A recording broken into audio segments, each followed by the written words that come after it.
पन्नगे च सुरेन्द्रे च कौशिके पाद संस्पृशि निर्विशेष मनस्काय श्री वीरस्वामिने नमः। भगवती सूत्र में कहा गया है, वनस्यैकायानं भन्ते कम कालम सब्बप्पाहारगा वा सब्ब महाहारगा वा भवन्ति। गोयमा पावुस वरिषा रत्तेषु णम एत्थनं वनस्यैकाया सब्ब महाहारगा भवन्ति। तदानन्तरं च णम सर्दे तदानन्तरं च णम हेमन्ते तदानन्तरं च णम वसन्ते तदानन्तरं च णम गिम्हे गिम्हासुणं वनस्यैकाया सब्बप्पाहारगा भवन्ति। वनस्पति कायिक और आहार, इस संदर्भ में भगवती सूत्र में प्रश्न उठाया गया है कि वनस्पति कायिक जीव किस समय सबसे अल्प आहार करते हैं और किस समय सबसे अधिक आहार करते हैं। 5 स्थावर काय हैं, पृथ्वी काय, अपकाय, तेजसकाय, वायुकाय, वनस्पति काय। 5वां स्थावर काय इस क्रम में वनस्पति काय है। और वनस्पति तो मनुष्यों का भी भोजन बनता है। हम जो शाकाहारी मनुष्य हैं वे तो कितना वनस्पति काय का उपयोग अपने भोजन में करते हैं। रोटी खाते हैं, गेहूं की खाओ, बाजरी की खाओ, चने की खाओ, वनस्पति काय का भोजन है। चावल खाते हैं, वनस्पति काय से संबंधित। साग सब्जी फ्रूट्स खाते हैं, वनस्पति काय। और साग, करेले का साग खाओ, ककड़ी का खाओ, वनस्पति काय। तो वनस्पति काय ये हम मनुष्यों का भोजन है। शाकाहारियों के लिए तो वनस्पति काय पोषण का एक आधार बनता है। और दुनिया में शाकाहार चलता है, नॉनवेज भी चलता है। तो एक प्रश्न होता है कि मांसाहार में जीव हिंसा है, तो क्या शाकाहार में जीव हिंसा नहीं होती है? कि नहीं होती है यह तो कैसे कहें। वनस्पति काय में भी, उसका भोजन करने में भी जीव हिंसा को सर्वथा नकारा तो जाना कठिन है। भी हिंसा है तो फिर दोनों तरफ हिंसा, कुछ भी खाओ क्या फर्क पड़ता है? यह एक प्रश्न पैदा हो सकता है। इस प्रश्न के उत्तर में थोड़ा प्रकाश डालना चाहता हूं। अपना अपना चिंतन है, अपना अपना विचार हो सकता है कि शाकाहार और मांसाहार हम दोनों का तुलनात्मक जरा विवेचन करने का प्रयास करें। पहली बात है, भोजन के 2 प्रकार हो गए, शाकाहार और मांसाहार। 2 विभाग हो गए और दोनों में ही हम हिंसा को मान लें, दोनों तरफ हिंसा है। अब प्रश्न यह है कि हिंसा तो दोनों ओर है, परंतु एक शाकाहारी आदमी है, वो केवल शाकाहार से काम चला सकता है। उसको मांसाहार बिल्कुल भी ग्रहण करना जरूरी नहीं, आवश्यक नहीं। उसके बिना केवल शाकाहार के आधार पर उसका अपना क्रम मान लो चलता है। हाँ, यानी हिंसा तो यहाँ भी मान लें। अब जो मांसाहारी हैं उनके संदर्भ में चिंतन करें। उनको कोई कह दे कि आपको शाकाहार बिल्कुल नहीं करना है, आप मांसाहार चाहते हो मान लो, तो शाकाहार बिल्कुल नहीं करना, यह संभव है क्या? यानी शाकाहार तो साथ में लेते ही हैं, जैसे रोटी खा लें तो वो तो लेना ही पड़ेगा। तो यहाँ निष्कर्ष है कि शाकाहारी तो एक विभाग की हिंसा के भागीदार बने, मांसाहारी तो दोनों भागों के हिंसा के भागीदार बन गए। तो हिंसा में हम शाकाहारी एक ही हिंसा के भागीदार हैं, मांसाहारी दोनों भागों के हिंसा के भागीदार। मांसाहार में भी हिंसा, शाकाहार में हिंसा। एक तो यह फर्क है कि शाकाहारी एक ही विभाग के हिंसा वाले हुए, जबकि मांसाहारी दोनों भागों के हिंसा के भागीदार शायद बन जाते हैं। यह पहली बात है। दूसरी बात कि शाकाहार है उसमें तो कुछ अपने आप ही निर्जीव भी हो सकता है। जैसे मान लीजिए गेहूं पड़ा है, गेहूं की किसी ने खेती की, गेहूं कहीं पड़ा, वो पड़े पड़े अपने आप ही निर्जीव हो गया। कुछ समय बीता, गेहूं अपने आप ही निर्जीव हो गया। हालांकि हिंसा की बात कुछ हो भी सकती है, तो गेहूं अपने आप निर्जीव हो गया, बाजरी अपने आप निर्जीव हो गई, तो हमने तो निर्जीव कोई काम में लिया, सजीव खाया ही नहीं, अगर वो निर्जीव हो गया है तो। पर मांसाहार में तो सामने दिख रहे जीवित प्राणी को मारा गया है, वो तो साफ हिंसा हुई है। तो वनस्पति काय में तो हिंसा करनी पड़े न भी करनी पड़े, अपने आप ही जीव खत्म हो जाए। मांसाहार में जब जानबूझ के किया जाए तो वहाँ तो स्पष्ट हिंसा है। तो शाकाहार में हिंसा कम हो या कहीं न भी हो, जबकि मांसाहार में जिस रूप में मारा जाए तो स्पष्ट हिंसा। या दूसरी बात हिंसा की अल्पता की। तीसरी बात है कि एक तो पंचेंद्रिय प्राणी है, पशु है, उसको मारा जाए। एक सामान्य जो एक शाकाहार एकेंद्रिय प्राणी है, तो एक उनकी हिंसा है। तो थोड़ी एक बड़ा प्राणी छोटा प्राणी, इसका भी कोई तारतम्य करें तो वो भी एक फर्क पड़ सकता है। अब चौथी बात पर हम जाएं तो हालांकि यूँ तो कहना कठिन है, पर एक सामान्य रूपरेखा में कि हमारे भावों में एक सात्विकता और एक तामसिकता, हालांकि इस पर कोई निश्चयपूर्वक कहना मेरे लिए कठिन है, पर अगर ऐसी मान्यता हो या वास्तविकता हो कि शाकाहार से भावात्मक सात्विकता और मांसाहार से भावों में उत्तेजना तामसिकता आ सकती हो, तो वो भी एक फर्क पड़ सकता है। ऐसे शाकाहार मांसाहार, वेज नॉन वेज में हम कई दृष्टिकोणों से विचार कर सकते हैं। बाकी तो अपना अपना विचार है, अपना अपना चिंतन है। जैन धर्म में वर्तमान में हमारे यहाँ शाकाहार को तो स्वीकार किया गया है, नॉन वेज का परिहार का प्रयास किया गया है।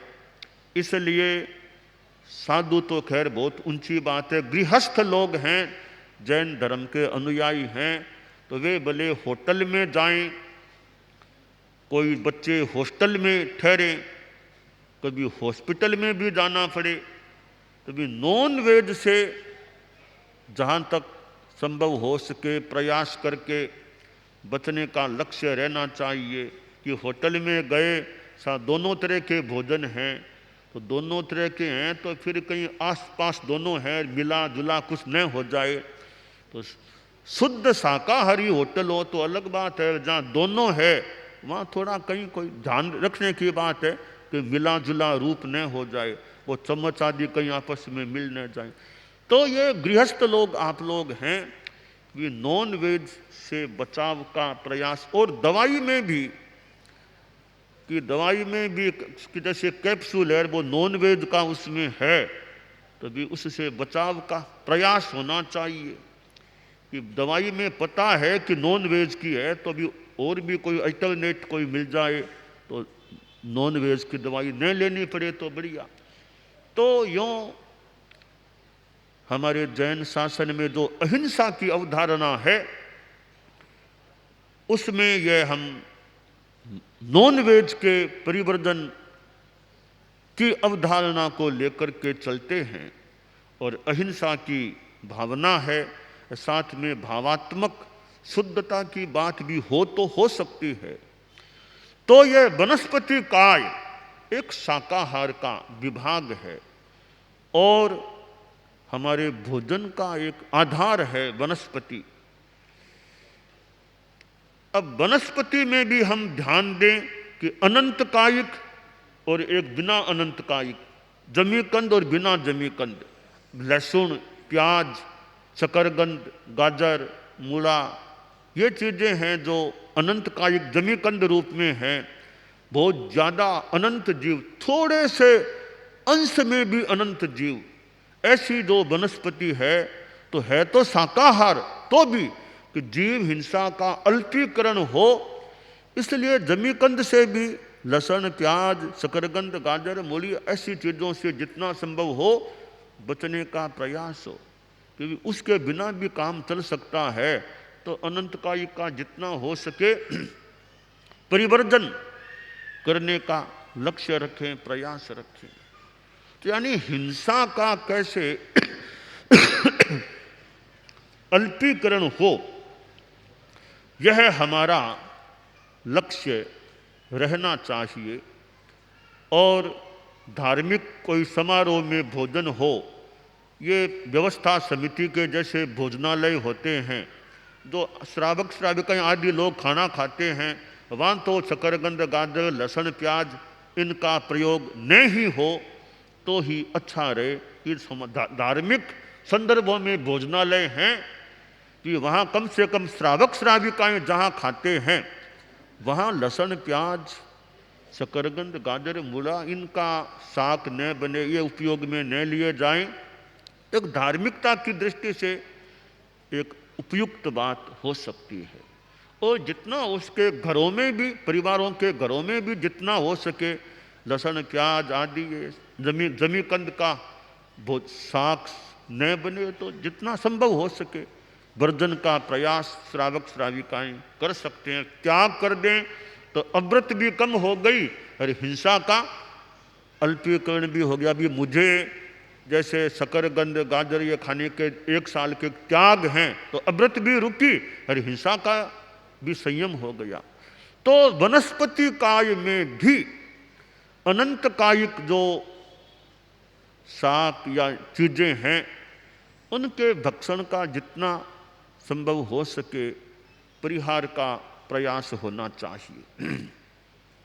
भगवती सूत्र में प्रश्न यह उठाया गया है कि वनस्पति कायिक जीव कौन से समय में तो सबसे कम आहार करते हैं और कौन से समय में सबसे ज़्यादा आहार करते हैं। शास्त्रकार ने बताया, गौतम के नाम उत्तर है कि प्रावृत और वर्षा ऋतु, इनमें वनस्पति कायिक जीव सबसे ज़्यादा आहार करते हैं। 6 ऋतुओं का वर्णन है। राशियों पर सूर्य का संक्रमण होता है, उसके हिसाब से ऋतु और महीने बताए गए हैं कि मेष और वृष राशि पर जब सूर्य का संक्रमण हो तब ग्रीष्म ऋतु होती है, बैसाख और ज्येष्ठ महीने। मिथुन और कर्क राशि पर जब सूर्य का संक्रमण होता है तब प्रावृत ऋतु होती है, आषाढ़ और श्रावण। सिंह और कन्या राशि पर जब सूर्य का संक्रमण होता है तो वर्षा ऋतु होती है, भाद्रपद और आश्विन। तुला और वृश्चिक राशि पर सूर्य का संक्रमण होता है तब शरद ऋतु होती है, यह कार्तिक और मार्गशीर्ष। धनु और मकर राशि पर सूर्य का संक्रमण होता है, तब हेमंत ऋतु यानी पौष और माघ महीना, कुंभ और मीन राशि पर जब सूर्य का संक्रमण हो तो बसंत ऋतु, फाल्गुन और चैत्र महीना। यह एक तालिका यहाँ बताई गई है। यह सारंगधर संहिता के अनुसार एक वर्ष में यह सूर्य का जो संक्रमण होता है 12 राशियों पर, उसके अनुसार ये 6 ऋतुएं बन जाती है। जो भी तो ये और भी कुछ मतभेद भी हो सकता है कहीं कहीं। ये 6 ऋतुएं बताई गई है। तो भगवती सूत्र में बताया गया है कि वनस्पति कायिक सबसे ज्यादा आहार प्रावृत और वर्षा ऋतु में ये जीव करते हैं। उसके बाद शरद ऋतु आती है तो थोड़ा उससे कम आहार, हेमंत ऋतु में उससे भी अल्प, और बसंत ऋतु में उससे भी अल्प। तो सबसे ज़्यादा तो प्रावृत और वर्षा में, उससे कम शरद ऋतु में, उससे कम हेमंत में, उससे कम फिर ये बसंत में, यूँ फिर उससे कम ग्रीष्म ऋतु में, सबसे अल्प। सबसे ज़्यादा प्रावृत और वर्षा ऋतु में आहार लेते हैं वनस्पति कायिक जीव, और सबसे कम अल्प आहार ग्रीष्म ऋतु में लेते हैं। तो ये वनस्पति कायिक जीवों के आहार की बात है। तो आहार प्राणी लेते हैं क्योंकि जीवन चलाने के लिए आहार की अपेक्षा होती है। तो आहार, साधु भी आहार करते हैं, तो साधु आहार क्यों करें? आगम में कहा गया है, अहो जिणे हिम असावज्जा वित्ती साहूण देशिया मुख साहन है उससे साहु देहस्य धारणा। कि खाना क्यों खाएं? यह शरीर है, साधु को भी साधना करनी है, तो साधना करने के लिए शरीर को टिकाना है, और शरीर को टिकाने के लिए शरीर को भाड़ा चाहिए, भोजन चाहिए, वो देना पड़ेगा। यह भाड़ा नहीं मिलता है तो शरीर काम करना बंद कर दे। तो यह भूख रूपी कुतिया है, कुछ टुकड़ा इसको डाल दो तो फिर हमारा काम चलता है। यह शरीर रूपी कुतिया मान लें, कुछ टुकड़ा डाल दो इसको तो चलता रहता है, काम करता रहता है जब तक आयुष्य का योग है। तो भोजन साधु को भी करना होता है, पर साधु के लिए हमारी जैन परंपरा में रात्रि भोजन नहीं, दिन में आहार कर सकते हो, भोजन ले लो, पानी ले लो। सूर्य अस्त होने से लेकर वापस सूर्य उदय हो, इस जो रात्रि काल कहलाता है समय में न भोजन न पानी, यह साधु की एक आहार की सीमा हो जाती है कि रात्रि में भोजन नहीं। तो यह एक आहार का बड़ा संयम है कि रात्रि में बिल्कुल भोजन नहीं, आहार नहीं, और पास में भी नहीं रखना आहार। रात्रि में कमरे में तो वहाँ भोजन रहना भी नहीं चाहिए, और तो क्या दवाइयाँ भी नहीं रहनी चाहिए तो अच्छा रहे। तो साधु की यह साधु का छठा व्रत है। 5 तो महाव्रत हैं, छठा व्रत है वह है रात्रि भोजन विरमण व्रत। सर्वथा रात्रि भोजन से विरत रहना जिंदगी भर के लिए यह साधु का क्रम। तो मनुष्य को भी आहार करना होता है। अब आहार में जितना संयम, रात्रि में तो खैर नहीं करना, दिन में भी आहार का संयम जितना आदमी अपने विवेक से या दूसरों के पथ दर्शन से रख सके वो खास बात है। भोजन का संयम तो साधु हो या गृहस्थ दोनों के लिए अपेक्षित होता है कि मैं कितना खाता हूँ, क्या खाता हूँ। यह खान पान में संयम की बात है। परम पूज्य आचार्य तुलसी को हमने देखा, उनके चरणों में कितनी बार नमन किया। परम पूज्य आचार्य महाप्रज्ञ जी को हमने देखा, कितना उनको नमन किया। मैं भूल न करूं तो एक बार आचार्य तुलसी ने फरमाया, शायद महाप्रज्ञ जी गुरुदेव पास में होंगे, कि महाप्रज्ञ जी हम थोड़े बाद में चेते थे, हमने बाद में थोड़ा ध्यान देना शुरू किया, मतलब ये आहार आदि जीवन शैली का बाद में चेते। अगर पहले चेत जाते हम 100 वर्ष जीते, अगर पहले चेत जाते तो 100 वर्ष जीते, हम थोड़े बाद में चेते हैं। तो खैर आचार्य श्री ने अपने जीवन में भोजन का भी एक ध्यान दिया, भी भोजन कैसे क्या, और उनका अपने ढंग का भोजन का संयम, वो नहीं खाना, चीनी नहीं खाना, कभी वैसे मतलब जो भी जैसा भी प्रयोग किया। तो ये भोजन है तो साधु को क्या और गृहस्थ को क्या, कमजोरी है इच्छा हो जाए खाने की, बाकी तो आइडियल बात यह है कि खाकर खराब नहीं होना चाहिए, खाकर खराब नहीं होना चाहिए। खार खराब क्यों हो, मतलब खाकर खराब नहीं होना चाहिए। बाकी मन चल जाता है खा लें तो खा लेते हैं कभी, बाकी खाकर खराब नहीं होना चाहिए। आदमी ज़्यादा खा के खराब क्यों हो। कितने लोग तो हैं जिनको पूरा खाने को मिलता ही नहीं है, कई तो भूखे रहते होंगे दुनिया में। कितने लोग हैं जो खूब ज़्यादा खा लेते हैं, वे कम खाने से कोई तकलीफ पाते हैं, कोई ज़्यादा खाकर तकलीफ पाते हैं। तो ज़्यादा खाकर तकलीफ क्यों पाएं।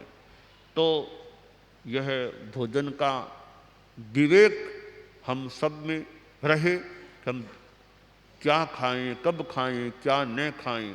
तो विवेक महत्वपूर्ण चीज है।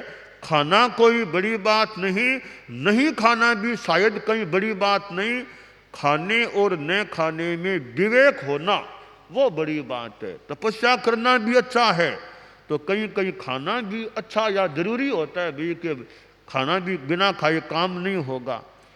तो हम भोजन आहार में विवेक रखें, और भगवती सूत्र में कि हम जिसको खाते हैं वो भी खाता है।